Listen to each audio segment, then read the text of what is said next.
नमस्कार, आप देख रहे हैं आगाज टाइम में हूं आपके साथ सुहानी सिंह और वक्त हो चुका है उत्तर प्रदेश उत्तराखंड की बड़ी खबरों का। नजर डालते हैं खास खबर पे। खबर कानपुर से है, जहां पे कल्याणपुर के इंदिरा नगर स्थित एंजल गार्डन स्कूल के सामने एक पेड़ पर युवक चढ़ा और पेड़ को काटने का प्रयास किया, जिसके कारण पेड़ के पास से निकल रहे बिजली के तार की चपेट में आ गया और युवक की करंट लगने से कारण दर्दनाक मौत हो गई।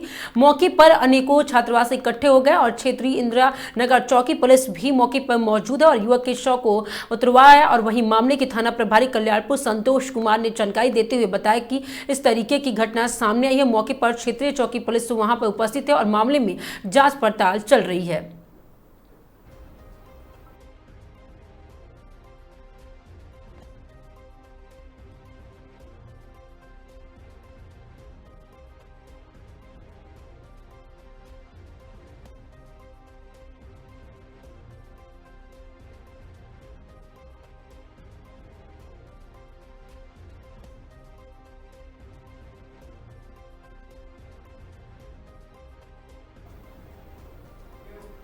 खबर चित्रकूट से है, जहां पे बता दें कि मनकापुर में क्षेत्र स्थित ग्राम गौरैया में 1875 की क्रांति की महान नायिका वीरांगना रानी अवंतीबाई लोधी के बलिदान सप्ताह दिवस पर एक शैक्षिक कार्यक्रम आयोजित किया गया। लक्ष्य परिवार चित्रकूट द्वारा आयोजित इस कार्यक्रम में मेधावी छात्र छात्राओं को सम्मानित किया गया और उन्हें करियर मार्गदर्शन प्रदान किया गया। कार्यक्रम का शुभारंभ कल्याण भारतीय इंटर कॉलेज करवी चित्रकूट के छात्रों द्वारा सरस्वती वंदना से हुआ और यूपीएससी परीक्षा में अखिल भारतीय रैंक 212 प्राप्त करने वाले डॉक्टर वर्धन सिंह राजपूत ने दीप प्रज्वलित कर वीरांगना रानी अवंतीबाई लोधी के स्वामी ब्रह्मानंद और गुलाब सिंह को पुष्पांजलि अर्पित की गई। उन्होंने बच्चियों को उनके रुचियां, क्षमताओं और आधुनिक कौशल के आधार पर सही करियर चुनने के लिए प्रेरित किया गया। विशेषज्ञों के आत्मविश्वास बढ़ाने, लक्ष्य निर्धारण और सही मार्गदर्शन के माध्यम से करियर के प्रति जुनून विकसित करने पर जोर दिया गया। मुख्य वक्ता के रूप में मध्य प्रदेश जीएसटी कमिश्नर लोकेश लिलेहरा उपस्थित रहे। उन्होंने मंच से छात्रों को लंबे समय तक करियर मार्गदर्शन दिया और लिलेहरे ने उन बच्चों के लिए लक्ष्य कार्यक्रम का आवश्यकता पर बल दिया जो कि पढ़ाई में सक्षम नहीं है और उन्हें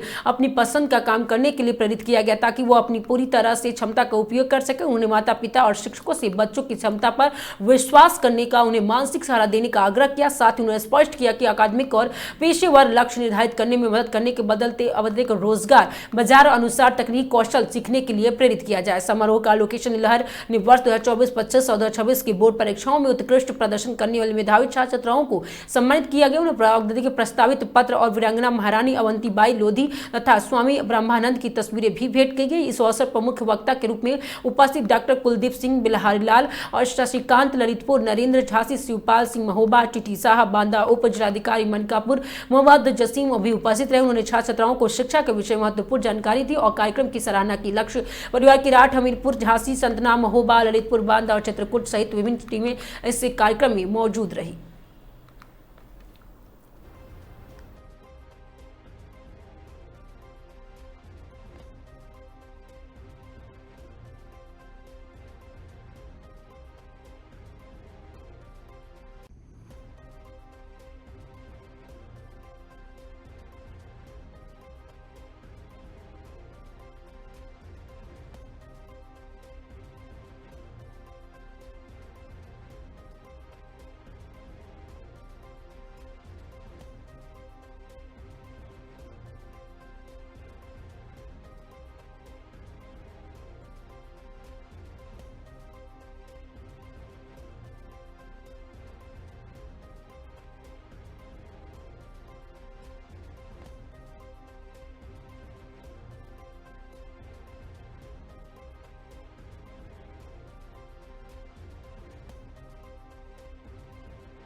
खबर चंदौली से, जहां पे चंदौली पुलिस को मिली बड़ी कामयाबी। जी हां, थाना प्रभारी अशोक मिश्रा के नेतृत्व में मिली कामयाबी। वहीं पुलिस ने 50,000 के इनामिया अपराधी को किया गिरफ्तार। अभियुक्त काफी समय से गौ तस्करी में चल रहा था फरार। आरोपी मस्जिद मेरठ जिला का बताया जा रहा निवासी। पुलिस अभियुक्त के जेल भेज अग्रिम कार्रवाई में जुटी। सदर राजा पुलिस को NH-19 पर भतीजा पास के समीप मिली ये बड़ी कामयाबी।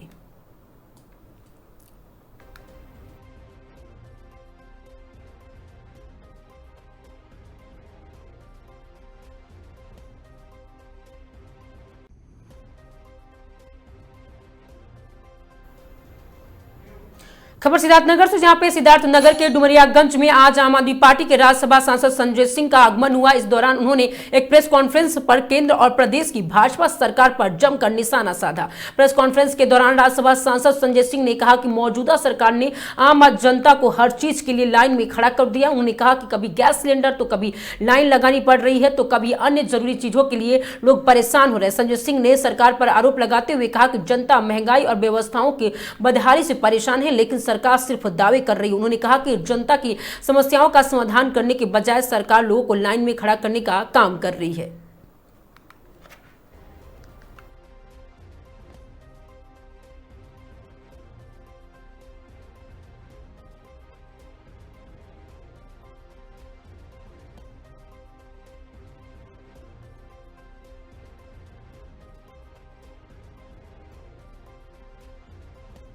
लाइन में लगा हुआ देश प्रदेश जिला हर लोग लाइन में लगे हैं गैस के लिए, क्या कहेंगे? देखिए, एक संकट होता है जो आता है संकट, एक संकट होता है जिसको हम बुलाकर लाते हैं। तो इस देश की जनता को ये समझना चाहिए और आप सभी पत्रकार बंधुओं को ये जानना चाहिए कि ये संकट हमारे प्रधानमंत्री आदरणीय नरेंद्र मोदी जी लेकर आए हैं। उन्होंने ये संकट इस देश के लोगों को सौगात में दी है। वो कैसे, मैं आपको समझाता हूँ। ईरान आपका परंपरागत मित्र है और खुद प्रधानमंत्री आदरणीय नरेंद्र मोदी जी जब ईरान की यात्रा पे गए थे तो उन्होंने कहा था कि भारत और ईरान की दोस्ती इतिहास से भी ज्यादा पुरानी है। यानी जितना इतिहास पुराना होता है उससे ज्यादा पुरानी दोस्ती है। ये मैंने नहीं, मोदी जी ने कहा था। और खामेनेई साहब जो अब इस दुनिया में नहीं है, उनकी हत्या कर दी अमेरिका और इजराइल ने। उन्हीं खामेनेई साहब से मुलाकात करके ऊर्जा क्षेत्र के कई महत्वपूर्ण समझौते मोदी जी ने किए थे। और खामेनेई साहब को 7वीं शताब्दी की कुफिक लिपि में लिखी हुई कुरान की पांडुलिपि भेंट की थी मोदी जी ने। और क्या समझौता किया था? सबसे बड़ा समझौता किया था चाबार पोर्ट का, जिसका हमें इतना बड़ा फायदा होता जिसकी आप कल्पना नहीं कर सकते।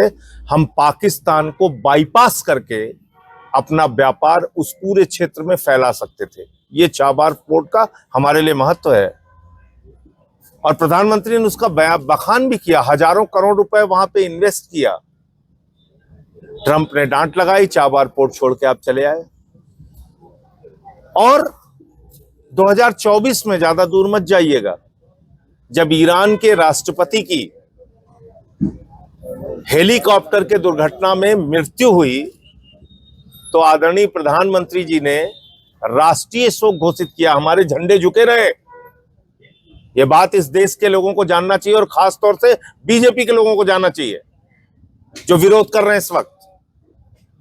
हमारे राष्ट्रीय झंडे झुके रहे ईरान के राष्ट्रपति की मौत पे 2024 में। और जिस संसद में मैं बैठता हूं उस संसद में शोक प्रस्ताव पारित किया गया उनके लिए। फिर आपको ट्रंप ने धमकाया, सीज फायर के नाम पे डराया, बार बार आपको अपमानित किया, हिंदुस्तानियों को हाथ में हथकड़ी पैरों में बेड़ी बांधकर भेजा और यहां तक कहा कि मोदी जानता है मैं उसका कैरियर खत्म कर सकता हूं। ये ट्रंप का बयान है। और निर्देश दिया, मैं पूरी जिम्मेदारी से कह रहा हूं, युद्ध के 2 दिन पहले भारत के प्रधानमंत्री की इजराइल यात्रा ट्रंप के डांटने और ट्रंप के दबाव में और एप्स्टीन फाइल्स के दबाव में की गई है। वरना तो भारत के प्रधानमंत्री की जिंदगी आपने जोखिम में डाल दी। ऐसे समय में कोई इजराइल की यात्रा करता क्या? गाजा के युद्ध के बाद आप चेक कर लीजिएगा, कोई भी देश का प्रमुख इजराइल की यात्रा पे नहीं गया। हमारे प्रधानमंत्री गए और उसके 2 दिन बाद ईरान पे हमला शुरू हो गया, खामेनेई जी की हत्या कर दी गई, 160 स्कूली बच्चियों को मार दिया गया और हमारा मेहमान ईरानी जहाज वापस जाते हुए अमेरिका ने उसको उड़ा दिया। 100 लोग मारे गए, 100 नौसैनिक मारे गए। भारत के प्रधानमंत्री किसी भी घटना पर एक शब्द नहीं बोले। पहले दिन से मैं कह रहा था ईरान से बात करो आपका दोस्त है, ईरान से बात करो आपका दोस्त है। प्रधानमंत्री बात नहीं किए। क्यों? क्योंकि ट्रंप से डर लगता है। खाड़ी के 8 देशों के राजाओं से, राष्ट्रपतियों से बातचीत की, लेकिन ईरान के राष्ट्रपति से बातचीत नहीं की। कब बातचीत की? जब पूरा देश लाइन में खड़ा हो गया। जब मैंने संसद में पूछा प्रधानमंत्री किस गुफा में छिपे हुए हैं, तब गुफा से निकल के आए। बोले हमें मुर्दे को इंजेक्शन लगाना है, मुर्दे को इंजेक्शन लगाना है। सबने कहा अरे विदेश नीति तो मर गई। बोले नहीं नहीं, मुर्दे को इंजेक्शन लगाना है। सर, विदेश नीति की आप बात कर रहे हैं, तो देश की एक सेकंड, मैं खत्म कर लूं अपनी बात। तो जब विदेश नीति मर गई तो मुर्दे को इंजेक्शन लगाने के लिए प्रधानमंत्री जी 13 दिन के बाद जागे। उन्होंने ईरान के राष्ट्रपति से बातचीत की और ईरान के लोगों ने, वहां के जो प्रमुख हैं, उन लोगों ने थोड़े बहुत छूट हमें हार्बोज समुद्री मार्ग से जहाज लाने के लिए दिए। मैंने लाया हुआ संकट क्यों कहा, ये बात बता के अपनी बात खत्म करूंगा। लाया हुआ संकट इसलिए कहा कि डुमरियागंज में रहने वाले लोगों को नहीं पता, गोरखपुर में, बस्ती में, सुल्तानपुर में, उत्तर प्रदेश में रहने वाले और इस देश के रहने वाले किसी भी व्यक्ति को नहीं पता। प्रधानमंत्री को पता था, मोदी को पता था, जयशंकर को पता था हरदीप पुरी को कि हिंदुस्तान का 60% कच्चा तेल ईरान के रास्ते से आता है। हिंदुस्तान का 50% जरूरत की गैस ईरान के समुद्री मार्ग हार्मोज से आती है। तो ऐसे देश से आपने रिश्ता क्यों बिगाड़ा? आपने जानबूझ के देश को संकट में क्यों डाला? आपने जानबूझकर देश को गैस की लाइन में क्यों खड़ा किया? आपने अपने दोस्त अडानी से क्यों कहा बेटा यही आपदा है और यही अवसर है, बढ़ा ले 3 गुना दाम? उसने 3 गुना दाम कर दी गैस की। ये हो रहा है इस देश के साथ। लेकिन अंधभक्ति में ऐसे डूबे हुए हैं लोग, अपना फायदा नहीं सोच पा रहे हैं, ऐसे डूबे हुए हैं। अमेरिका से हिंदुस्तान जो तेल आता है 8 गुना ज्यादा किराया हमें देना पड़ता है रूस की तुलना में। तो मैंने एक सुझाव दिया प्रधानमंत्री को कि प्रधानमंत्री जी, जब हम कह रहे थे पहले बात करिए, तो आपके चमचे कह रहे थे अरे संजय सिंह को तो कोई विदेश नीति आती नहीं। लेकिन आपने 13 दिन बाद मेरी बात मानी, आपने बात किया। अब दूसरा सुझाव दे रहा हूं, ईरान से ही तेल मंगाओ। तुम कहते हो ना सस्ता तेल जहां से मिलेगा हम वहां से खरीदेंगे। ईरान तो आपको रुपए में तेल देता था, ईरान तो आपको सस्ता तेल देता था। ईरान कभी अपने टैंकर तो उड़ाएगा नहीं, कि उड़ाएगा? तो ईरान से ही तेल खरीद लो ना, समस्या का समाधान हो जाएगा। ईरान से तेल खरीदो, अपने टैंकर तो नहीं उड़ाएगा ना। देश की जनता को तेल और गैस मिल जाएगी। आप पहले भी ईरान से तेल खरीदते थे, 2019 तक खरीदते थे। ट्रंप ने डांट लगाई, तेल खरीदना बंद कर दिया आपने। तो इस देश को संकट में, परेशानी में, इस हाहाकार की स्थिति में डालने के लिए अगर कोई 1 नंबर के अपराधी और दोषी व्यक्ति हैं तो उनका नाम है आदरणीय नरेंद्र मोदी उर्फ महामानव उर्फ गुरु घंटाल, वही है। सर, मेरा एक छोटा सा के लिए मैं आया हूं और इसमें हमारे तमाम इस क्षेत्र के और आसपास के साथी शामिल होंगे। रमजान का ये पवित्र महीना हमारे मुसलमान भाइयों के लिए बहुत महत्वपूर्ण है और साथ साथ इस तरह के आयोजन से हम लोग भाईचारा, एकता, प्रेम और इस देश की जो खूबसूरती है उसका संदेश देने का काम करते हैं। मैं अपने मुस्लिम भाइयों से भी अनुरोध करूंगा कि इस पवित्र महीने में जब भी आप दुआ के लिए हाथ उठाएं, आप इस देश की सलामती के लिए, इस देश के भाईचारे के लिए, इस देश की एकता के लिए, अमन के लिए ऊपर वाले से दुआ मांगे, ऐसी मैं अपील सबसे करता हूं। और ये देश किसी के भी प्रयास से, लाख कोशिशों के बावजूद न टूटेगा न बटेगा। थोड़ी बहुत दिक्कतें आती हैं, आ रही हैं हर जगह। आपके क्षेत्र में भी कुछ लोग हैं जो न्यूसेंस क्रिएट करने की कोशिश करते हैं, जो नफरत फैलाने की कोशिश करते हैं। उनका रोजगार धंधा इसी पे चलता है। लेकिन जो आवाम है इस मुल्क की, वो लड़ना नहीं चाहती, वो चैन से रहना चाहती है, अमन के साथ, भाईचारे के साथ रहना चाहती है, ईद, होली, दिवाली एक साथ मनाना चाहती है। तो ये संदेश आज के इस कार्यक्रम के माध्यम से हम लोगों को देना चाहते हैं। मोटे मोटे तौर पे ही बात थी। आपका कोई प्रश्न हो तो आप पूछ सकते हैं। कष्ट प्रूफ हो चुके हैं, जैसे वाटर प्रूफ होता है, हवा प्रूफ होता है, तो हम कष्ट प्रूफ हो चुके हैं। हमें कष्टों का कोई, मोदी जी के राज में वैसे भी कष्ट आपको झेलने के लिए अपने आप को तैयार करना है रोज। रेट भी बढ़ाया गया है इसमें, जब गैस की किल्लत हुई है ना, लोग मतलब लाइन में लगे हैं और 60 रुपए, 100 कमर्शियल का 115 रुपया रेट भी बढ़ाया गया। इस पे क्या कहेंगे? ये तो सरासर गलत है। इसका मतलब कि आप ये सोचिए ना, इस समय जब 4 राज्यों में चुनाव है तो गैस का दाम कौन बढ़ाएगा? इसका मतलब मुसीबत है ना, तभी तो मजबूरी में आपको दाम बढ़ाना पड़ रहा है। तो दूसरी तरफ आप नौटंकी कर रहे हैं कि नहीं, कोई संकट नहीं है। ये दोनों बातें कैसे सच हो सकती हैं? और जहां से आपको सस्ता तेल मिलेगा वहां से आप नहीं लेंगे। ईरान तो आपको रुपए में तेल देता था। 60,000 करोड़ रुपए ईरान का भारत सरकार बकाया थी, यूको बैंक में रखा था। 60 से 90 दिन तक ईरान हमको उधार में तेल देता था। ट्रंप ने डांटा, हमने तेल खरीदना बंद कर दिया। हम आजाद मुल्क हैं क्या? ये पूछना चाहिए प्रधानमंत्री जी से। वो कह रहा है हाँ बेटे 30 दिन के लिए चल रूस से तेल ले ले, फिर हाँ बेटे वापस ले लिया, अब तू नहीं ले सकता। इसके लिए भगत सिंह ने फांसी का फंदा चूमा था। इसके लिए शहीद अशफाकुल्लाह ने फांसी का फंदा चूमा था कि 80 साल के बाद एक ऐसा प्रधानमंत्री महामानव आएगा इस देश में जो ट्रंप के आदेश पर भारत की सरकार चलाएगा। बैठ जा बैठ गई, खड़ी हो जा खड़ी हो गई। ये हालत कर दी है मोदी जी की। खबर सीतापुर से, जहां पे संदिग्ध अवस्था में रेलवे ट्रक के किनारे मिला युवक का शौक बता दें कि मचा हड़कंप। स्थानीय लोगों की सूचना पर मौके पर पहुंची पुलिस तहकीकात में जुटी। पुलिस के द्वारा मृतक के परिवार वालों को दी गई सूचना। जनपद के सिधौली कस्बे का पूरा मामला बताया जा रहा है।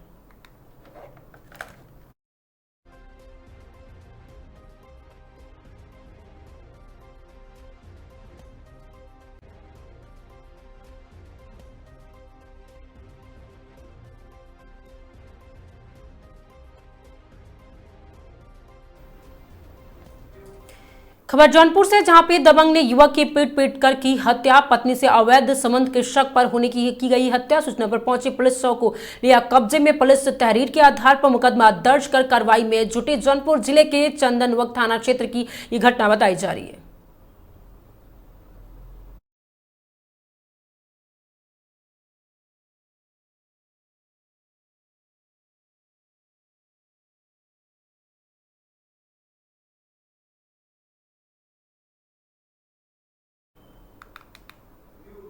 खबर बदायूं से, जहां पे कश्यप समाज में आक्रोश। योगी सरकार को दी चेतावनी। बदायूं उत्तर प्रदेश के मुख्यमंत्री योगी आदित्यनाथ के बयान पर कश्यप समाज में आक्रोश से समाज के लोग ने जिलाधिकारी को ज्ञापन सौंपकर मुख्यमंत्री से माफी मांगने की मांग की है। ज्ञापन में कहा गया कि मुख्यमंत्री ने होलिका दहन उत्सव के हिरण्यकश्यप को आतंकवादी, उग्रवादी, माफिया और गुंडा कहा है, जो कि चक्रवर्ती राजा का अपमान है। समाज की मांग है कि मुख्यमंत्री अपने बयान के लिए माफी मांगे, अन्यथा पूरे देश में आंदोलन किया जाएगा।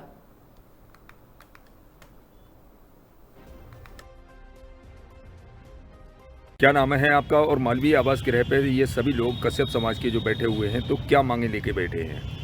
मैं दिनेश कश्यप, पूर्व प्रत्याशी आंवला लोकसभा। कश्यप समाज के लिए हम लोग बैठे हुए हैं अपने मान सम्मान के लिए। जो माननीय मुख्यमंत्री जी ने 2 तारीख के लिए गोरखपुर में एक सभा के समय उन्होंने कहा था, हमारे जो पूर्वज रहे प्रतापी राजा हिरण्यकश्यप जी के लिए राक्षस भूमाफिया बताया है, जिससे हमारे सर्व उत्तर प्रदेश ही नहीं पूरे देश में समाज के मान सम्मान को आहत हुआ है। उसलिए हम सब लोग यहाँ एकत्र होकर एक माननीय जिलाधिकारी महोदय के माध्यम से राज्यपाल जी के लिए एक ज्ञापन सौंपा गया है। क्या मांगे हैं आपकी? हम सब समाज की मांग ये है, हमारे समाज की, या तो मुख्यमंत्री जी माफ़ी मांगे, अन्यथा सन 2027 में इसका जवाब वोट के जरिए दिया जाएगा।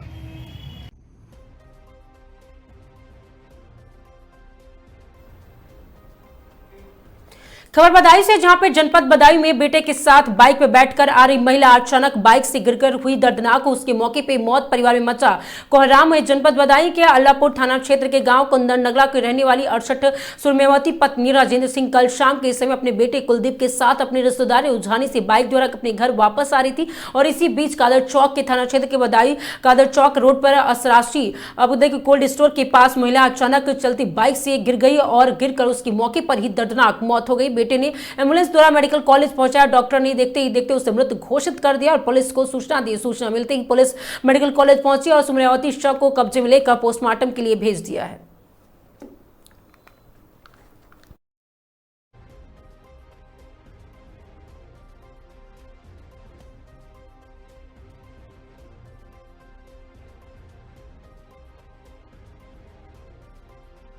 क्या नाम है आपका? कुलदीप। कहाँ के रहने वाले हो? कुंदन नगला। ये क्या मामला है जो माँ की मौत हुई है? हम अपनी माँ को लिहानी से घर ले जा रहे थे, वहाँ बाइक से गिर के ख़त्म हो गई। अच्छा, फिर यहाँ नौशेरा मेडिकल कॉलेज में लाए। हाँ। वहाँ इन्हें कराया तो इन्होंने मृत घोषित कर दिए। हाँ। फिर यहाँ PM को भेज दिया।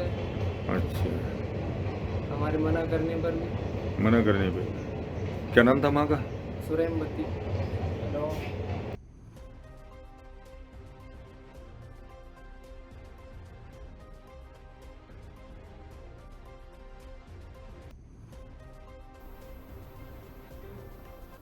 खबर वाराणसी से, जहां पे आज गंगा आरती के बाद एक क्रूज केयर सर्विलांस बोट आपस में मणिकर्णिका घाट के सामने टकरा गई, जिससे अवधि के सिविल बोट से एक व्यक्ति गंगा नदी में गिर गया। इस घटना को देखते ही NDRF की पेट्रोलिंग बोट निरीक्षक विनीत सिंह के नेतृत्व में तुरंत घटना स्थल पर पहुंची और गंगा नदी में गिरे हुए व्यक्ति मोनू को बाहर निकाला गया। उसका प्राथमिक उपचार किया गया। इस घटना के बाद मोनू ने MDRF को टीम का धन्यवाद किया।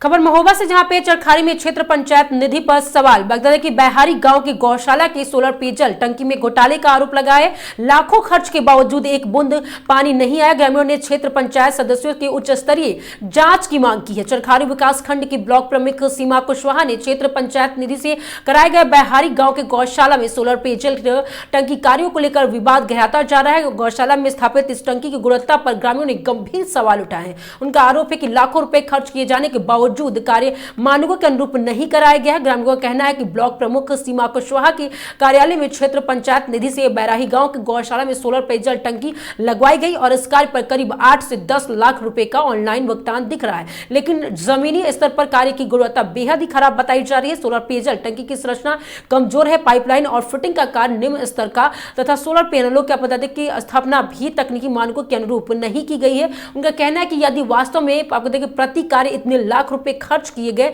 तो उस स्तर का गुणवत्ता कहीं दिखाई क्यों नहीं देता। इसके अलावा कर्मियों ने बताया कि कार्यों को पारदर्शिता की कमी की भी आरोप लगाया है। निविदा प्रक्रिया, तकनीकी स्वीकृति, गुणवत्ता प्रशिक्षण और भुगतान प्रक्रिया को भी लेकर सवाल खड़े किए गए हैं। उनका कहना है कि यदि मामले की समुचित तकनीकी जांच कराई गई तो कई अनियमितताएं सामने आ सकती है। ग्रामीणों ने इस संबंध में संबंधित उच्च अधिकारी को लिखित शिकायत भेजकर निष्पक्ष और उच्च स्तरीय जांच की मांग की है। शिकायत में तकनीकी विशेषज्ञों की टीम द्वारा स्थल निरीक्षण कराने के साथ साथ भुगतान में जुड़े अभिलेखों को माप पुस्तिका, स्वीकृति पत्र और कार्य पूर्णता प्रमाण पत्र जांच कराने की भी मांग की है। ग्रामीणों ने कहा कि यदि जांच में वित्तीय अनियमितता या गुणवत्ता में कमी पाई जाती है तो जिम्मेदार के खिलाफ सख्त कार्रवाई की जाए। साथ ही सोलर पेयजल टंकी मानक के अनुरूप नहीं है, उन्हें हटाकर पुनः गुणवत्तापूर्ण तरीके से स्थापित कराया जाए। गौरतलब है कि गौशाला में स्वच्छ पेयजल की व्यवस्था अत्यंत आवश्यक होती है, क्योंकि वहां बड़ी संख्या में निस्सारित पशु रखे जाते हैं। सोलर आधारित पेयजल प्रणाली का उद्देश्य बिजली की समस्या के बीच निरंतर जल आपूर्ति सुनिश्चित कराना। ऐसे में अधिकारियों में गुणवत्ता समझौता किया गया तो यह न केवल सरकारी धन की बर्बादी है बल्कि पशुओं की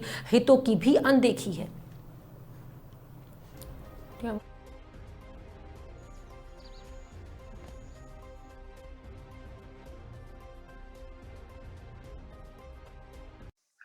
जनपद महोबा के चरखारी विकास खंड क्षेत्र पंचायत निधि द्वारा ग्राम पंचायत बिहारी गांव में सोलर पेयजल टंकी का निर्माण ब्लॉक प्रमुख सीमा कुशवाहा द्वारा 8 से 10 लाख की लागत से निर्माण कराया गया है। आज से 3 महीने पहले इसका निर्माण हो चुका था और एक बूंद पानी वहां के अन्य जानवरों को नसीब नहीं हो रहा है।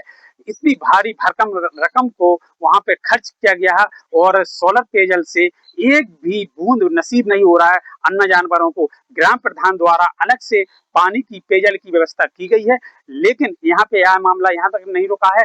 ग्रामीणों और क्षेत्र पंचायत सदस्यों ने उच्च अधिकारियों को इसकी शिकायत की है, लेकिन अब देखना यह है कि आगे की कार्रवाई कब होती है। गुलाब सिंह कुशवाहा, महोबा। क्या नाम है आपका? भगवान दास प्रजापति बहारी।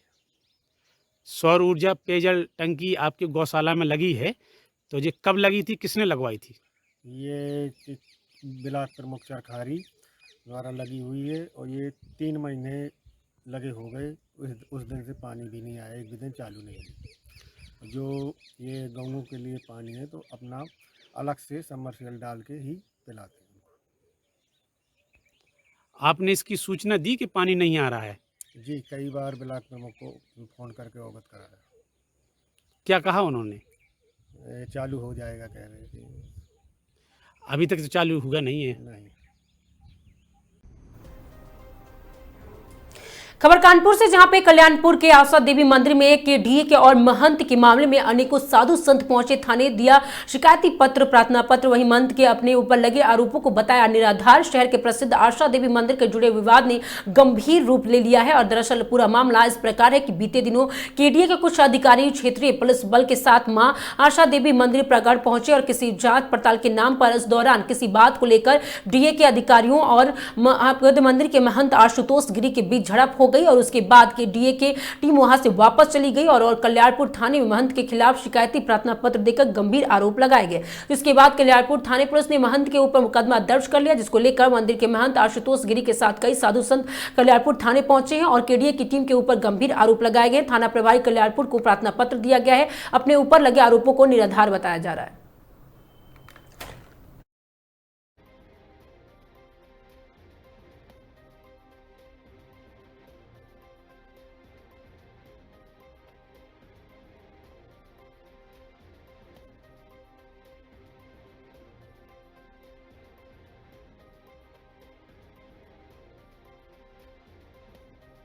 क्या नाम है आपका? महंत आशुतोष गिरी, श्री मां आशा देवी मंदिर। आज आप थाने आए हैं, क्यों आए हैं थाने में लगभग 12 तारीख को हमारे साथ कुछ घटनाएं हुई जो कि केडीए का दल था। मैंने उनसे पूछा, उसके पहले भी वो मुझसे 1 हफ्ते पहले मिल गए थे, तो मेरी उनसे अच्छी तरीके से वार्तालाप हुई थी। उनसे पूछा जा सकता है कि इसके पहले जब वो नोटिस देने या लगाने गए थे तो महाराज जी से बैठ करके उन्होंने वार्तालाप की थी। महाराज जी ने अपने हाथों से प्रसाद भी दिया और उन्होंने मुझे संतुष्ट किया कि महाराज जी आप परेशान मत होइए, ये सार्वजनिक भूमि है और ये मंदिर आश्रम है, आप परेशान मत होइए, आपको परेशान होने की जरूरत नहीं, मैं अपने हिसाब से इसको मैनेज कर लूँगा। परंतु अचानक वो एक दिन आकर के फिर दोबारा उन्होंने हफ्ते बाद उन्होंने 12 तारीख को एप्लीकेशन चिपकाने की कोशिश की। तो मैंने उनसे ये बात कही कि आपने जब मुझसे कहा था, संतुष्ट किया, परेशान मत होइए, तो आपने दोबारा पर्ची क्यों चिपका? इसी बात पे उनके साथ में जो टीम थी उन्होंने गाली गलौज करना शुरू कर दिया और मैं अकेला था जिसके उन्होंने निरापराध मेरे ऊपर जो कि आरोप लगाए हैं। मैं अकेला रहता हूं आश्रम में, मेरे क्षेत्र के आसपास कैंपस में जो भी व्यक्ति रहते हैं, जो भी समाज के, उनसे पूछ लिया जाए, 24 घंटे वो सब मेरे सामने रहते हैं। जिस तरीके से उन्होंने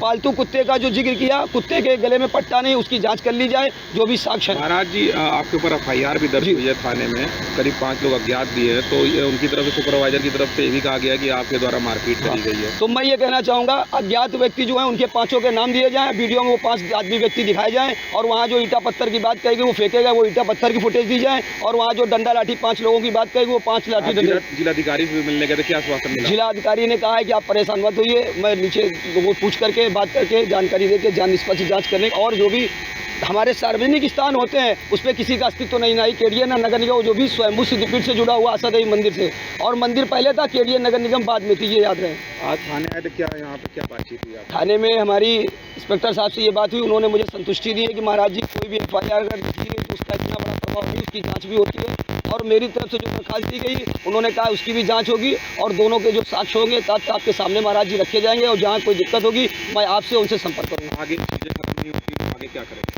अगर यही से खत्म होता तो अच्छा, वरना ये प्रदर्शन मुझे लगता है मुख्यमंत्री के यहाँ जितने आपको संत दिखाइए, ये सब पद यात्रा जो है मुख्यमंत्री के यहाँ जाएंगे। ये बोलिए, मुख्यमंत्री के यहाँ हम सभी लोग जो है पद यात्रा कल्याणपुर थाने से करेंगे। ये हम लोग खबर औरैया से है, जहां पे एलपीजी गैस सिलेंडर की किल्लत के बीच उत्तर प्रदेश के औरैया जिले के एक गांव में आत्मनिर्भरता की मिसाल बनकर सामने आया है। यहां के कई घरों में पिछले कई वर्षों से गोबर गैस संयंत्र के जरिए चूल्हे जल रहे हैं। हालांकि अभी उपकरणों की कमी के कारण ग्रामीणों को कुछ परेशानियों का सामना भी करना पड़ा। देखिए हमारे संवाददाता उमेश अवस्थी की यह रिपोर्ट। औरैया के जिले के भाग्यनगर ब्लॉक में परवाहा गाँव के इन दिनों चर्चाओं में है। गाँव के कई परिवार पिछले करीब 10 वर्षों से गोबर गैस संयंत्र के जरिए अपने घरों में रसोई चला रहे हैं और करीब 60 परिवारों वाले इस गाँव में लगभग 15 घरों में गोबर गैस संयंत्र लगे हुए हैं। ग्रामीण मवेशियों को गोबर से गैस तैयार कर उसी से भोजन बनाते हैं और इससे जहां रसोई गैस का खर्च बच रहा है, वहीं संयंत्र से निकलने वाले अवशेष गोबर खेतों के लिए जैविक खाद के रूप में भी इस्तेमाल हो रहा है। गांव में कई साल पहले गोबर गैस संयंत्र लगाए गए थे और इसमें लोगों को काफी फायदा मिला, लेकिन अब कई संयंत्र खराब हो चुके हैं और गोबर गैस के जुड़े उपकरणों में आसानी से नहीं मिलते, जिससे उन्हें ठीक कराने में काफी परेशानी हो रही है। ग्रामीणों ने संबंधित विभाग से मांग की है कि गांव से लगे गोबर गैस यंत्रों की मरम्मत कराई जाए और जरूरी उपकरण उपलब्ध कराए जाए ताकि ज्यादा से ज्यादा लोग इस वैकल्पिक और सस्ती ऊर्जा का लाभ उठा सके।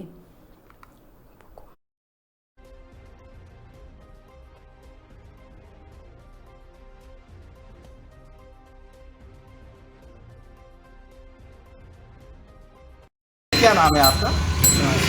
कहाँ रहते हैं आप? ग्राम परवाहा। आपके यहाँ जो गोबर गैस लगी हुई है, इसके किस योजना के तहत ये बनवाई गई थी और इससे जो है आप कितना लाभान्वित महसूस कर रहे हैं? यह 2013 में समय भारतीय योजना के द्वारा बनवाई गई थी। ये जो है आपको खाना बनाने के लिए जो है कितने दिन में, एक दिन के लिए कितने गोबर की आवश्यकता होती है? 4-5 लोगों को खाना बनाने के लिए कम से कम 10 केजी गोबर की जरूरत पड़ती है। 10 से 20। गाँव में अगर बात करें तो कितने लोगों को इस तरह का लाभ मिला है? गांव में लगभग 15 बनी हैं गोबर गैस। पूरे गांव में संख्या क्या है घरों की लगभग? पूरे गांव में घरों की संख्या क्या है? क्या से 100 के समथिंग।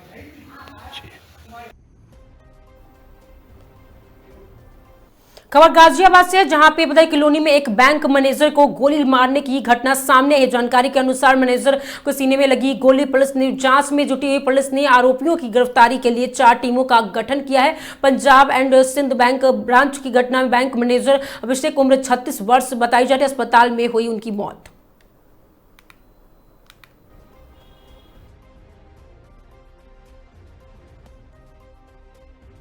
सर, एक गनशॉट का मामला हुआ बैंक में, क्या पूरा मामला था? ये पंजाब सिंध बैंक में एक दोपहर में सूचना आई थी थाना लोनी बॉर्डर में कि यहाँ के मैनेजर अभिषेक को इसी बैंक के गार्ड रविंदर ने गोली मार दी है। उन्हें उपचार के लिए अस्पताल ले जाया गया है। अभी सूचना आई है कि उनका उपचार के दौरान मृत्यु हो गई है और गार्ड को पकड़ने के लिए हमारी टीम गठित की गई है और शीघ्र उसकी गिरफ्तारी कर ली जाएगी और पूछताछ उससे करने के उपरांत और जो तहरीर प्राप्त होगी उसके उपरांत हम लोग अन्य वैधानिक कार्रवाई करेंगे। सर, बैंक में जो आप आए हैं तो प्राथमिक जो सूचना है उसमें क्या कारण रहा है गोली मारने? अभी तो यही बताया गया कि कुछ उससे कहा सुनी थी। आज वो बैंक में आया नहीं था अपनी ड्यूटी पर और मैनेजर से कुछ कहा सुनी है, उसके दौरान उसके द्वारा गोली मारा जाना बताया जा रहा है। बाकी उससे मिलने के बाद पूछताछ के उपरांत ही सारी स्थितियाँ क्लियर हो पाएंगी। बंदूक सर अंदर थी या वो साथ लेकर आया था पहले ही? नहीं, बंदूक यहाँ पर जमा थी और वो बंदूक वहाँ से वापस लेकर के फिर उनसे बातचीत हुई। उसी दौरान कितने लोग थे साथ में?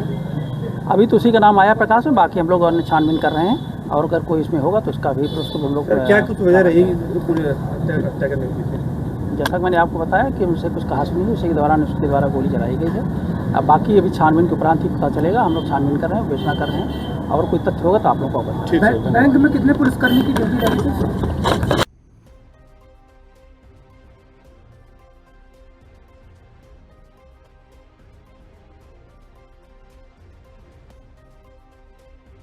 सर, एक गनशॉट का मामला हुआ बैंक में, क्या पूरा मामला था? ये पंजाब सिंध बैंक में एक दोपहर में सूचना आई थी थाना लोनी बॉर्डर में कि यहाँ के मैनेजर अभिषेक को इसी बैंक के गार्ड रविंदर ने गोली मार दी है। उन्हें उपचार के लिए अस्पताल ले जाया गया है।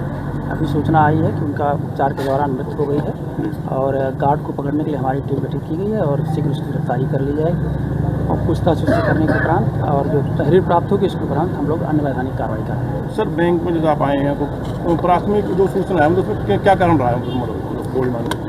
अभी तो यही बताया गया कि कुछ उससे कहा सुनी थी। आज वो बैंक में आया नहीं था अपनी ड्यूटी पर और मैनेजर से कुछ कहा सुनी है, उसके दौरान उसके द्वारा गोली मारा जाना बताया जा रहा है। बाकी उससे मिलने के बाद पूछताछ के उपरांत ही सारी स्थितियाँ क्लियर हो पाएंगी। बंदूक सर अंदर थी या वो साथ लेकर आया था पहले ही? नहीं, बंदूक यहाँ पर जमा थी और वो बंदूक वहाँ से वापस लेकर के फिर उनसे बातचीत हुई, उसी दौरान सर कितने लोग थे साथ में? अभी तो उसी का नाम आया प्रकाश में, बाकी हम लोग और छानबीन कर रहे हैं और अगर कोई इसमें होगा तो इसका भी उसको हम लोग क्या कुछ वजह रही पूरी हत्या करने की पीछे? जैसा कि मैंने आपको बताया कि उनसे कुछ कहा सुनी, उसी के दौरान उसके द्वारा गोली चलाई गई है। अब बाकी अभी छानबीन के उपरांत ही पता चलेगा। हम लोग छानबीन कर रहे हैं, विवेचना कर रहे हैं और कोई तथ्य होगा तो आप लोग को अवगत। बैंक में कितने पुलिसकर्मी की ड्यूटी लगी थी?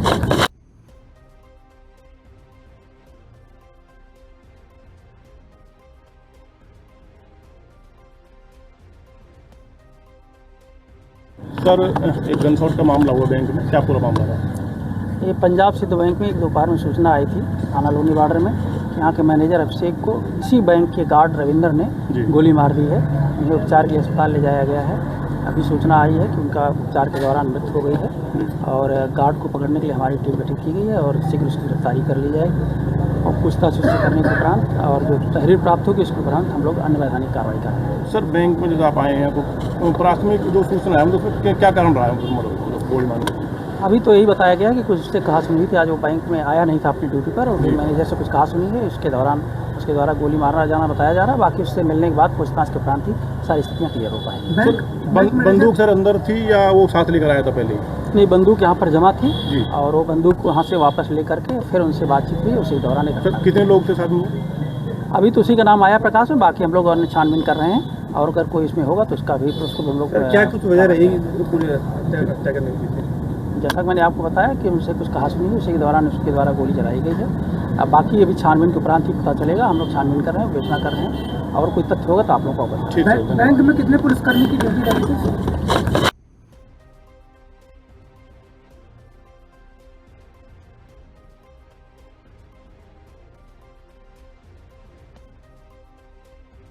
सर एक गनशॉट का मामला हुआ बैंक में, क्या पूरा मामला था? ये पंजाब सिद्ध बैंक में एक दोपहर में सूचना आई थी थाना लोनी बॉर्डर में कि यहाँ के मैनेजर अभिषेक को इसी बैंक के गार्ड रविंदर ने गोली मार दी है। उन्हें उपचार के लिए अस्पताल ले जाया गया है। अभी सूचना आई है कि उनका उपचार के दौरान मृत्यु हो गई है और गार्ड को पकड़ने के लिए हमारी टीम गठित की गई है और शीघ्र उसकी गिरफ्तारी कर ली जाएगी और पूछताछ उससे करने के उपरांत और जो तहरीर प्राप्त होगी उसके उपरांत हम लोग अन्य वैधानिक कार्रवाई करेंगे। सर बैंक में जब आप आए हैं तो प्राथमिक जो सूचना है उसमें क्या कारण रहा है गोली मारने?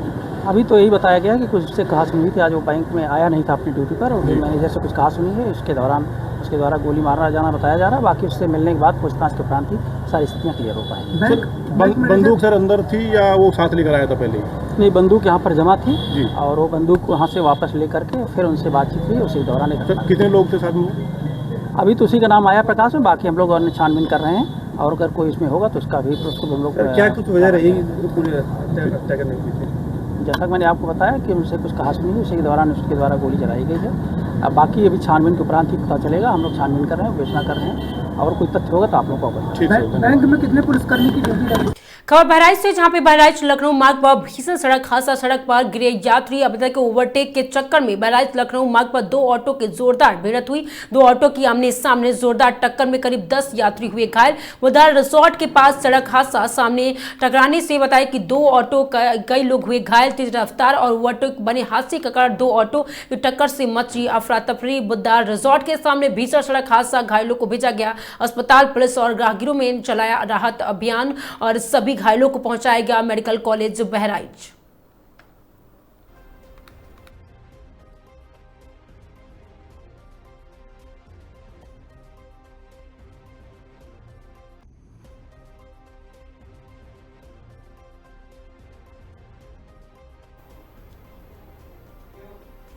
खबर रुड़की से, जहां पे बताया कि भारापुर भोरी क्षेत्र के रास्ते पर अंधेरा होने के परेशान ग्रामीण महिलाओं में भाजपा महिला मोर्चा के प्रदेश उपाध्यक्ष रोमा सैनी के नेतृत्व में पूर्व मुख्यमंत्री और हरिद्वार सांसद त्रिवेंद्र सिंह रावत को ज्ञापन सौंपकर समस्या के समाधान की मांग की है। महिलाओं ने बताया कि जिस रास्ते वो रोजाना काम पर जाती हैं और लौटती हैं, वहां लंबे समय से स्ट्रीट लाइट की व्यवस्था नहीं है। खासकर रात के समय रास्ते में घना अंधेरा होने के कारण उन्हें असुरक्षा महसूस होती है और असामाजिक तत्वों के डर बना रहता है। भाजपा महिला मोर्चा के प्रदेश उपाध्यक्ष रोमा सैनी ने बताया कि कुछ समय पहले क्षेत्र के महिलाओं की उनसे शिकायत की थी कि वो कंपनी में काम करती हैं और देर रात घर लौटते समय इस रास्ते को अंधेरा होने की काफी परेशानी होती है। शिकायत को गंभीरता में लेते हुए उनके नेतृत्व में महिलाओं का प्रतिनिधिमंडल सांसद से मिला और ज्ञापन सौंपा। इस दौरान सांसद त्रिवेंद्र सिंह रावत की समस्याओं का संज्ञान लेते हुए जल्द ही रास्ते पर 10 स्ट्रीट लाइटें और सीसीटीवी कैमरे लगाने का आश्वासन दिया है ताकि महिलाओं को सुरक्षा सुनिश्चित की जा सके। सांसद ने कहा कि क्षेत्र में महिला की सुरक्षा सुविधा सर्वोच्च प्राथमिकता है और जल्द ही संबंधित विभाग को निर्देश देकर समस्याओं का समाधान कराया जाएगा।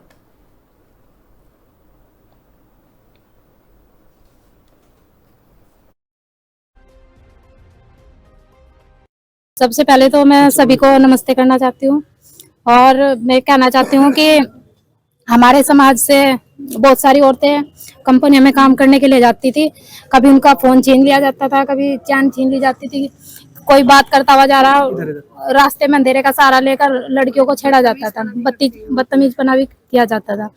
तो मैं माननीय सांसद जी का बहुत बहुत धन्यवाद करना चाहूंगी। उन्होंने हमारा लेटर लिया और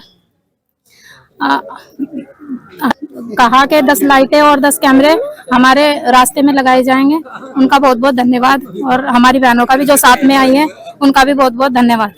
आप क्या कहना चाहेंगी, जैसे कि अभी ये जो कुछ दिन पहले की बात है, मैं शांतर शाह के एक रास्ते से गुजर रही थी तो उसमें पूरा अंधेरा था। तो मुझे कुछ बहनें मिली, मैंने इनसे बात करी कि भाई पूरा अंधेरा हो रहा है। तो इन्होंने अपनी समस्या बताई मुझे कि दीदी यहाँ पे बहुत अंधेरा रहता है और शाम के टाइम में जो है यहाँ पे महिलाएं पतंजलि से काम करके गुजरती हैं तो उनके साथ कोई भी घटना घटने की मतलब चैन वैन तो छिन भी गई 1-2 बार। तो मैंने उस दिन जो हमारे वहाँ के विधायक है माननीय फुरकान जी, मैंने इन्हें कहा था कि आप वहाँ गए हो क्या, भाई यहाँ इतने दिनों से सांसद है, उन्होंने कोई प्रयास किया है क्या?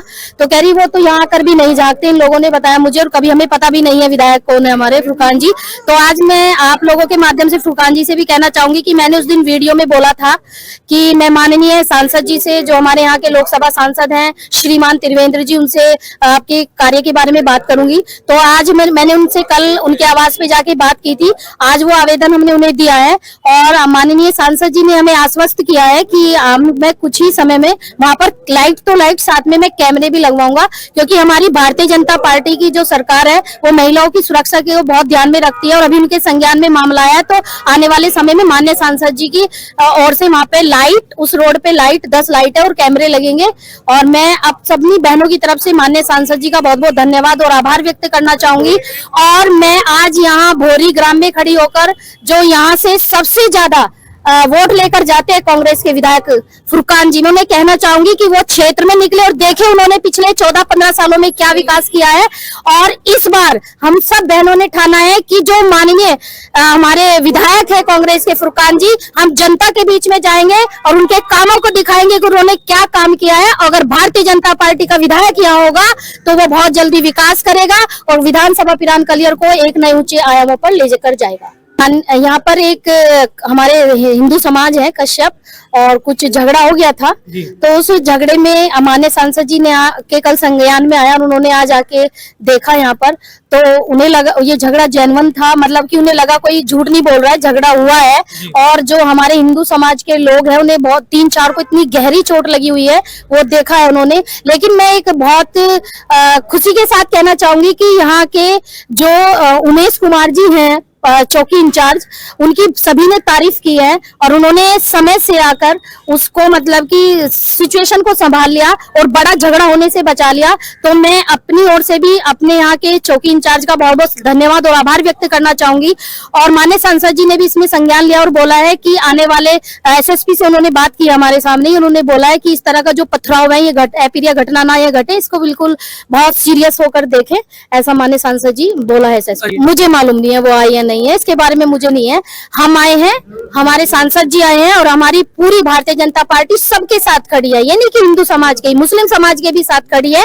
जब माननीय सांसद जी यहाँ से गुजर रहे थे तो सबसे पहले पेट्रोल पंप पे मुस्लिम समाज के लोग उनसे मिले, उनका अभिवादन किया, उन्हें बताया। तो ऐसा नहीं है कि हमारी जो भारतीय जनता पार्टी की सरकार है वो तुष्टीकरण की राजनीति नहीं करती है, उनके लिए सब बराबर हैं। और हमारे सांसद जी यहाँ आ रहे हैं, हमारे जो वरिष्ठ भाजपा के नेता है वो सब यहाँ आ रहे हैं, अपने लोगों का उत्साह बढ़ा रहे हैं और समझा रहे हैं कि बिल्कुल शांति जो माहौल है उसको शांति प्रिय बना के रखो। और हमें आज आकर लगा भी है कि यहाँ बहुत ही सौहार्दपूर्ण माहौल है और लोग बहुत प्रेम से रहते हैं।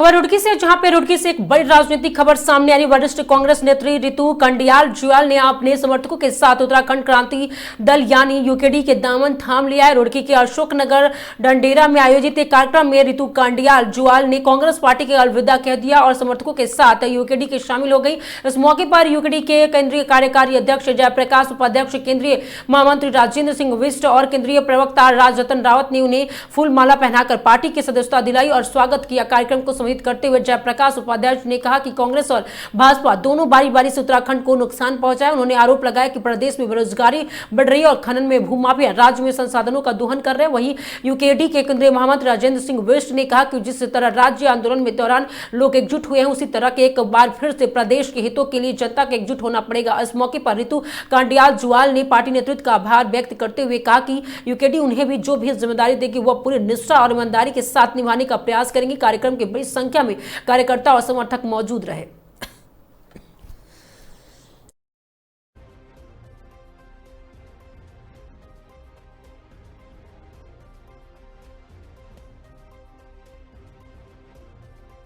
प्रकार से भी पूरे प्रदेश में उत्तराखंड क्रांति दल की लहर चल रही है। चाहे हम पहाड़ की बात करें तो आज जो हमारा तराई में यहाँ पर खानपुर विधानसभा के अंतर्गत जो कार्यक्रम था, यहाँ पर हमारे दल में रितु कंडियाल जी ने आज दल की सदस्यता ग्रहण की और निश्चित तौर पे इसके पश्चात हमारा जो कार्यक्रम जो है सदस्यता अभियान का निरंतर रूप से जारी रहेगा। जो हमारा मेन इसका उद्देश्य है कि जिस प्रकार से उत्तराखंड क्रांति दल तराई और मैदान या कुमाऊं गढ़वाल सभी को हम साथ लेके चलते हैं और सभी धर्मों के जो लोग हैं उनको साथ में लेने का जो हमारा एक उत्तराखंड क्रांति दल का उद्देश्य है, तो इसको हम निरंतर रूप से आगे बढ़ाने के उद्देश्य से आज कानपुर विधानसभा में हमने यहाँ पर सदस्यता अभियान का ये कार्यक्रम चलाया। निश्चित तौर पे कार्यकर्ताओं की कमी आप इसको मानेंगे, लेकिन जो इसमें कहीं कमी नहीं है। और जो आज ये हमारा यहाँ पर पहला दिन है, इसके पश्चात आज से जो हमने ये शुरुआत यहाँ पर की है खानपुर विधानसभा से, क्योंकि खानपुर में आपने देखा होगा कि निरंतर रूप से यहाँ पर जिस प्रकार से दो सांड होते हैं उसी प्रकार से जो लड़ाइयां निरंतर रूप से चलती रहती है। लेकिन अब यहाँ पर हम चाहे उत्तराखंड का कोई भी कोना हो, खानपुर भी उत्तराखंड का एक हिस्सा है, हम हरगिज यहाँ पर ये नहीं होने देंगे। उत्तराखंड के लोग जो है वो शांति प्रिय लोग हैं, शांति पसंद लोग हैं, लेकिन इस प्रकार के कोई भी यहाँ पर तत्व, अराजक तत्व इस प्रकार के, चाहे वो जनप्रतिनिधि हो कोई भी हो, इस प्रकार की हरकत करेंगे तो ये माफी के काबिल नहीं है। और जनता भी मुझे जी जी एक आवाज में इतनी भीड़ इकट्ठा हो जाती है, आज वो भी कहीं देखने को नहीं मिल रहे। और यहाँ चंद आदमी आपके देहरादून से यहाँ के आगे यहाँ स्थानीय लोग बिल्कुल गायब है जी। ये आप देख सकते हैं, अगर आप देखेंगे कि जितने लोग यहाँ पर हैं राज्य आंदोलन में, आपने देखा कि किस प्रकार से कुछ लोगों ने आगे आकर जो पहल की, उसके बाद एक जो अलग जगह पूरे, उसके बाद उत्तराखंड राज्य का निर्माण हुआ। तो यूकेडी जो है ये आज हमारी शुरुआत है, आगे आगे देखते जाइए आप निरंतर रूप से जो पूरा खानपुर विधानसभा है ये पूरा यूकेडी में ही होगा। ये आपको बहुत जल्दी इसका परिणाम जो है आपको दिखेगा और आने वाले जो चुनाव 2027 के विधानसभा चुनाव है यहाँ पर उत्तराखंड क्रांति दल के यहाँ से विधायक हमारा जीत के आएगा। हम खुली राजनीति करते हैं और खुले मन से राजनीति करते हैं। उत्तराखंड क्रांति दल ने जो राज्य लिया ये हम लोगों ने बड़े खुले मन से लिया। हम लोगों ने बड़े लड़के और भीड़ के ये राज्य बनाया और इसकी परिकल्पना हमने की थी कि जो यहाँ पर इशू है, जो बड़े बड़े परेशानियां हमको थी, लखनऊ हमारी बात नहीं सुनी जाती थी, उसको हमने एक भूभाग को अलग किया। उसके बाद हम लोगों ने राष्ट्रीय पार्टियों को फिर नेतृत्व दे दिया। जो बात उनकी थी, पहले भी राष्ट्रीय पार्टियां यहाँ नेतृत्व करती रही उत्तराखंड का, और फिर राष्ट्रीय पार्टियों को हमने नेतृत्व दिया। आज जो स्थिति है आपके सामने है, दर बदर पूरा उत्तराखंड है। हम लोग आज रुड़की आए हैं, रुड़की में देखो जन सैलाब हमारे साथ है, लगातार हमारा कनवा बढ़ रहा है और हम लोग चुनाव में बहुत कुछ बेहतर करने वाले हैं। नहीं, ऐसा नहीं है कि अभी भीड़ और देखने को मिलेगी आपको। भीड़ का एकदम, ये तो संगठन की बैठकें होती है, संगठन के लोग तय करते हैं। संगठन अभी पब्लिक मीटिंग अभी नहीं तय हुई है। जब पब्लिक की बैठकें होंगी, पब्लिक लोग हम लोग आह्वान करेंगे, रैलियों की आह्वान करेंगे, तो आपको पब्लिक भी रुड़की में देखने को मिलेगी। कुछ और लोग भी शामिल होने वाले हैं? बिल्कुल, अभी कई लोगों से हमारी बातचीत चल रही है और बहुत सारे लोग हमारे साथ सम्मिलित होने वाले हैं। कितना बल मिलेगा पार्टी को इससे? देखिए रितु जी से आने से, हर एक आदमी के आने से कुछ न कुछ बल मिलता है और वो एक पुरानी सामाजिक कार्यकर्ता है। निश्चित तौर पर पार्टी को, उत्तराखंड क्रांति दल को उनके आने से लाभ मिलेगा। जो है आज उत्तराखंड राज्य जो है वो उत्तराखंड क्रांति दल की देन है। आप ये देखिए कि जब नारायण दत्त तिवारी जी जब जब आंदोलन हुआ तो उन्होंने कहा था उत्तराखंड राज्य अगर बनेगा तो मेरी लाश के ऊपर बनेगा, और जबकि वो उत्तराखंड के मुख्यमंत्री रहे। और उत्तराखंड क्रांति दल वो पार्टी है जिसने राज्य निर्माण में अहम भूमिका निभाई और वर्षों उन्होंने संघर्ष किया, शहादतें दी। उसके बाद उत्तराखंड क्रांति दल ने इस राज्य को बनाने में सबसे अहम भूमिका निभाई। कांग्रेस की बात करें, लंबे समय तक आप रही हैं, तो सम्मान मिलना चाहिए था, क्या मानते हैं कांग्रेस ने आपको नहीं दिया? देखिए, कांग्रेस में जब तक हमने संगठन की राजनीति करी तो कांग्रेस ने सम्मान दिया, लेकिन कांग्रेस में क्या होता है, जब चुनाव होते हैं तो तब उनको कार्यकर्ताओं की याद आती है, लेकिन जब आप टिकट मांगते हो या किसी पद की आप डिमांड करते हो तो तब उनको अपने परिवार, अपने बच्चों और अपने सगे संबंधियों की याद आती है। तो जो चीज हम लोग संगठन के लोग हैं, हमने 25-26 साल संगठन की राजनीति की है, लेकिन अगर हम कुछ मांगते हैं तो वो चीज हम लोगों को नहीं दी जाती। तो इसलिए मैंने कांग्रेस पार्टी से इस्तीफा दिया और मैंने कांग्रेस पार्टी छोड़ी। के घर में है, पार्टी का जो निर्णय होगा वो सर पर ही होगा। क्रांति दल की बात करें तो 25 साल उत्तराखंड बने हो चुके हैं, अहम योगदान रहा है उत्तराखंड क्रांति दल का, राज्य आंदोलन में शहीद भी हुए हैं, लेकिन आज तक अपना वजूद नहीं बना पाया। क्या कहेंगे इसको लेकर? देखिए, आपकी बात सही है, कुछ कमियां रही हैं हमारी। अब उन कमियों को दूर करने के उत्तराखंड क्रांति दल फिर से खड़ा हो रहा है। और आप उत्तराखंड प्रदेश में देखिए, विभिन्न हिस्सों में देखिए, उत्तराखंड क्रांति दल की जो टीम है बहुत अच्छा कार्य कर रही है, और इसी कड़ी में हम हरिद्वार जिले में उत्तराखंड क्रांति दल को मजबूत करने का कार्य करेंगे। देखिए, आपके सामने है, लगभग 300 लोगों की हमारी एस्टीमेट था कि इतने लोग होंगे, क्यों तो वो लोग आप देख रहे हैं कि मौजूद भी हैं वो लोग। तो नई पार्टी है, इससे थोड़ा टाइम लगेगा यहाँ। देखिए, बिल्कुल अब संघर्ष जारी रहेगा क्षेत्र में, और धीरे धीरे हम इस पार्टी को मजबूत करेंगे और संगठन स्तर पर काम करेंगे, लोगों से मिलेंगे, नई जो योजनाएं हैं उन लोगों को लेके आएंगे, अपना मत जो है वो लोगों के बीच में रखेंगे और लोगों को जोड़ने का प्रयास करेंगे। जिम्मेदारी दी गई आपको पार्टी में? बस अब ये पार्टी का डिसीजन है। कुछ और लोग भी जो है पार्टी में शामिल हो गए, संपर्क में है? हाँ, अभी जिन लोगों को आपने देखा है कि माल्यार्पण वगैरह का जो कार्यक्रम हुआ था, वो जो IIT वगैरह से जो सब लोग थे, उन लोगों की आज। खबर रुड़की से, जहां पे आसपास के क्षेत्र में गैस से की हो रही मारामारी के चलते रुड़की खाद्य आपूर्ति विभाग के अधिकारी भी पूरी तरह से अलर्ट नजर आ रहे हैं। आज इसी कारण में अवैध विभाग के अधिकारियों को सूचना मिली है कि मंगलौर के लंडोरा रोड पर आबादी से दूर एक छोटे ट्रक द्वारा HP बिजौली गैस एजेंसी द्वारा सिलेंडर की बिक्री की जा रही है। सूचना के बाद देखिए RO मदन सिंह रावत मौके पर पहुंचे और बिजौली गैस एजेंसी के कर्मचारियों द्वारा हो रही बिक्री पर रोक लगाते हुए डिलीवरी कर रहे कर्मचारियों को जमकर लताड़ा और कहा कि जो भी डिलीवरी की जाएगी वहां घर पर जाकर कराई जाएगी, फिर एजेंसियों से उपभोक्ताओं को डिलीवरी दी जाए, इस तरह के सड़क पर डिलीवरी ना दे जाए। और उन्होंने बताया कि सभा उपभोक्ता परेशान है और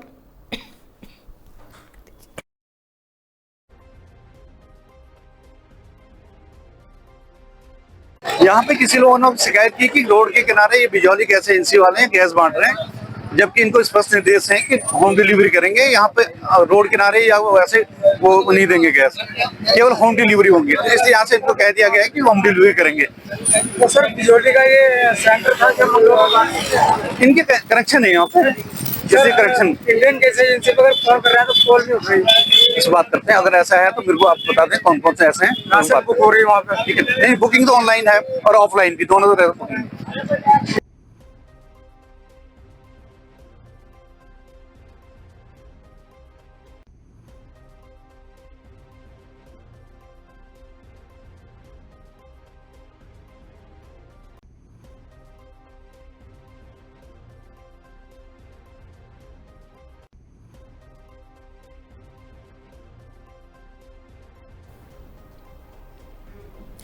खबर ऋषिकेश से, जहां पे किराए पर स्कूटी लेकर फरार होने वाले एक शातिर ठग को पुलिस ने गिरफ्तार किया। दिल्ली निवासी यह ठग बेहद शातिर किस्म का है, जिस पर SSP पौड़ी 5000 का इनाम भी घोषित किया है। पुलिस की सटीक रणनीति और सतत मॉनिटरिंग के चलते इस ठग का सलाखों के पीछे भेजा गया। SSP सर्वेश पवार ने बताया कि 13 मई 2025 को सर्वाश्रम राम झूला निवासी विष्णु साहू की कोतवाली लक्ष्मण झूला में तहरीर दी थी। उन्होंने बताया कि एक व्यक्ति उनकी स्कूटी किराए पर लेकर लेकिन समय पूरा होने के बाद उसे वापस नहीं दिया। पुलिस ने तत्काल अज्ञात के खिलाफ मुकदमा दर्ज कर जांच शुरू कर दी। पता चला कि आरोपी अभिनव सिंह दिल्ली का रहने वाला है और वो पुलिस से बचने के लिए लगातार अपने ठिकाने बदल रहा है। उसकी गिरफ्तारी के लिए लक्ष्मण झूला पुलिस ने सर्विलांस और मुखबिर तंत्र का जाल बिछाया और अंततः पुलिस टीम अथक प्रयासों के बाद अभिनव को गिरफ्तार कर लिया। पूछताछ के दौरान आरोपी ने चौंकाने वाला खुलासे किए। बताया कि अनुभव सिंह नशे के आदी है और घुमक्कड़ प्रवृत्ति का है। वो स्कूटी लेकर सीधे पंजाब चला गया, जहां उसने हितेश नरूला नामक व्यक्ति की स्कूटी बेच दी। पुलिस अब उस व्यक्ति की तलाश और स्कूटी बरामदगी के लिए छापेमारी कर रही है। अभिनव के खिलाफ दिल्ली के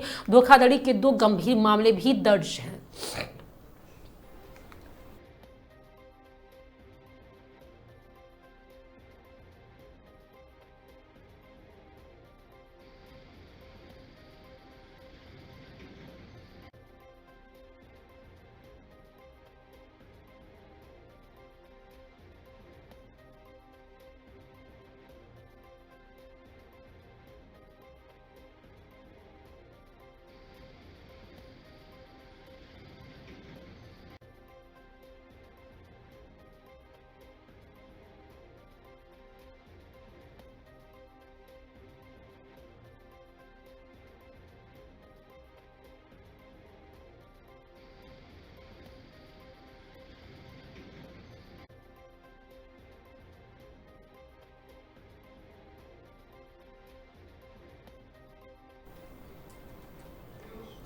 खबर ऋषिकेश से, जहां पर ऋषिकेश के निकट मुनिकीरेती स्थित गढ़वाल मंडल विकास निगम के परिसर में आज भव्य तरीके से अंतर्राष्ट्रीय योग महोत्सव का शुभारंभ हुआ और इस कार्यक्रम में मुख्य अतिथि उत्तराखंड के मुख्यमंत्री पुष्कर सिंह धामी पहुंचे। इसके अलावा कैबिनेट मंत्री सुबोध उनियाल और सतपाल महाराज के विशिष्ट अतिथि के रूप में शामिल हुए। दीप प्रज्वलित कर मुख्यमंत्री और अन्य अतिथियों ने कार्यक्रम का शुभारंभ किया। इस दौरान मुख्यमंत्री ने कहा कि लगातार यह क्षेत्र अंतर्राष्ट्रीय योग की राजधानी के रूप में प्रसिद्ध हासिल कर रहा है। 22 मार्च तक चलने वाला अंतर्राष्ट्रीय योग महोत्सव के देश ही नहीं बल्कि विदेशों में भी यह साधक शामिल होने के लिए पहुंच चुके हैं और इस दौरान सभी योग साधकों को जहां उत्तराखंड की संस्कृति से रूबरू कराया जा रहा है, वहीं उत्तराखंड के उत्पादन भी चखाए जाएंगे। और उन्होंने कहा कि प्रधानमंत्री नरेंद्र मोदी के प्रयासों से योग ने विश्व में अपनी एक अलग ही पहचान बनाई है। मुनिकीरेती वर्ल्ड नक्शे में एक उभरती हुई नगरी के रूप में देखी जा रही। उन्होंने कहा कि योग के साथ साथ महोत्सव में अलग अलग राज्यों की संस्कृति की प्रस्तुतियां देने के लिए भी कलाकार पहुंचे। उन्होंने उत्सवर्धन में कई कमी न इसके प्रयास रहेंगे। उन्होंने बताया कि सरकार गंगा कॉरिडोर और इकोनॉमी सिटी के लिए भी ऋषिकेश और आसपास के इलाके में काम कर रही है। गंगा में स्वच्छता बनाए रखने के लिए सिविल ट्रीटमेंट प्लांट की संख्या बढ़ाई जा रही है। उन्होंने कहा कि गंगा तट पर शुरू हुए अंतर्राष्ट्रीय योग महोत्सव के प्रदेशवासियों और योग साधकों और योगाचार्य को बधाई दी। कहा कि यह योग महोत्सव एक यादगार महोत्सव बनते जा रहा है। कैबिनेट मंत्री सुबोध उनियाल और सतपाल महाराज ने कहा कि हर साल योग महोत्सव करने का उद्देश्य यही है कि लोग योग का अपने दिनचर्या में शामिल करें और स्वस्थ बने रहे। योग अपनाने से जहां शरीर निरोगी रहता है, वहीं योग भारतीय योगाचार्य को विदेशों में नौकरी के अच्छे अवसर भी उपलब्ध करा रहा है। जो आज अंतर्राष्ट्रीय योग महोत्सव यहाँ पर प्रारंभ हुआ है और जिसमें देश और दुनिया के अनेक योगाचार्य, अनेक साधक और तमाम प्रकार की जो अलग अलग सांस्कृतिक प्रस्तुतियाँ देने वाले हमारे कलाकार यहाँ पर पधारे हैं, मैं उन सभी का स्वागत करता हूँ और सभी को मैं बधाई देता हूँ कि ये क्षेत्र हमारा, ये ऋषिकेश है, मुनिकीरेती है, नरेंद्र नगर है, ये है स्वर्ग आश्रम है, तपोवन है, पूरा क्षेत्र ये हमारा योग का एक तरह से मैं कहूँ तो वैश्विक राजधानी जिसको हम कह सकते हैं। इस क्षेत्र में लाखों साधक योग साधना के लिए यहाँ आते हैं और ये हमारी जो भूमि है, ये योग की भूमि है, अध्यात्म की भूमि है, आयुष की भूमि है और इस निमित्त हम लोग लगातार काम कर रहे हैं। आदरणीय प्रधानमंत्री जी का भी हम सबको पूरी तरह से हर दृष्टि से हमारा उनको आशीर्वाद भी है, उत्तराखंड की देवभूमि का उनका लगाव भी है और उन्हीं की प्रेरणा से हम इसको विश्व की योग राजधानी बनाने के लिए निरंतर काम कर रहे हैं और ये योग फेस्टिवल भी उसी का एक हिस्सा है कि हर वर्ष करते हैं और इस वर्ष आप लोग देख रहे हो काफी बड़ी संख्या में प्रतिनिधि भी आए हैं और बहुत धूमधाम से नवाचार भी कर रहे हैं और हमारा प्रयास है कि हमारे नई पीढ़ी के लोग, नए युवा भी योग से जुड़े, अपनी जीवन शैली का उसको हिस्सा बनाए, अपनी दिनचर्या का हिस्सा बनाए, जिससे कि आने वाले समय में जो तमाम चुनौतियां उनके सामने हैं, चैलेंज है, भागदौड़ है, दबाव है, उसमें एक संतुलन वो साध सके और संतुलन साध कर स्वयं भी स्वस्थ रहे, संतुलित रहे और राष्ट्र के लिए काम करें। मुख्यमंत्री, ये बजरंग सेतु का कब तक उद्घाटन हो जाएगा, क्या विलंब हो रहा है इसमें?